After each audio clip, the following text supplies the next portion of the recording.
بهش گفتم مصطفی دیوونه، پسرش از شخصیت‌های معروفه برام، اسمش نمیگم الان هم الان هستش. دیوونه یه دعوا بود، یه نفری میزد تو 100 نفر آدم چاقو میزد برمیگشت.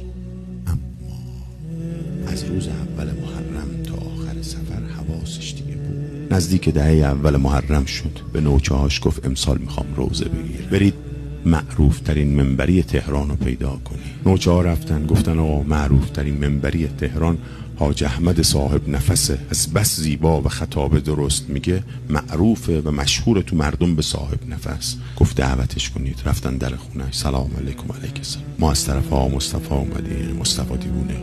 خوش اومدیم. امسال میخواد دهه اول محرم روزه بگیره، خواسته شما براش منبر بره. گفت با مصطفی سلام برسونید، بگید من تو ذی‌حجه و ذی‌قعده وعده‌امو قول دادم، اما بهش بگید خیلی خوشحال شدم که مصطفی هم میخواد برای ارباب روزه بگیره. اومدن به مصطفی گفتن اینجوریه، بریم در خونه‌اش. هردن کلوف بود، نمیپذیرفت این حرفا. اومد دم علیک سلام، بفهم سلام علیکم، باید بیا برام. من گفت باید نداره آقا، من وعده‌امو قول دادم، برید راضیشون کنی، یکیشونو با اون ساعت شما میخوره میام برای شما منبر، برام فرق نمیکنه. اومدن در خونه، پرسیدن کیه، یکی پیرمردی روزه میومد در خونش، در زدن مصطفی دیوونه تو ترسید. من بله اینجا آقا مصطفی فلان. گفت فلانی شینا برای شما میخواد منبر. بله برای ما میخواد منبر. برای شما نمیاد، برای ما میاد. بنده خدا ترس گفت باشه آقا برای شما. از شب اول حاج احمد اومد رو منبر نشست، بسم الله الرحمن الرحیم شروع کرد به روزه خوندن.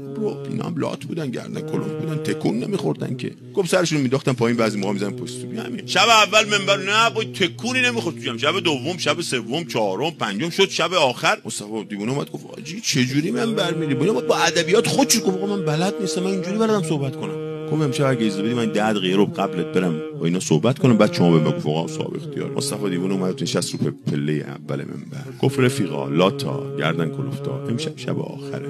این آخوندا میگن امشب شب مزده. اول که به احترام مادر سادات لاتا سراتون رو بزین پایین. میگه همه سراشون رو انداختن پایین، میخواد مادر سادات وارد جلسه بشه. دوم این که قبول دارید من از همتون گردن کلفترم؟ همه گفتن بله. از همتون لات‌ترم، از همتون خلافیشتر کردم، از همتون بیشتر چاقو زدم، از همه بیشتر چاقو خوردم. همه گفتن بله. گفت آی مردم، آی لاتا، آی گردن کلفتا، آی نوچا، آی مردم، من آقاتر از سید الشهدا تو عالم ندیدم. تا گفتم میخوام روزه بگیرم انگار همه گذشتم و فراموش.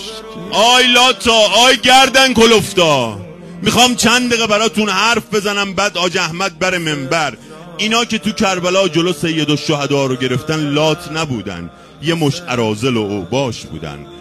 ما لاتا بچه 3 ساله نمیزنیم، ما لاتا دستمون روی زن بلند، ما لاتا اگه یکی رو با چاقو زدیم دیگه پامالش نمیکنیم.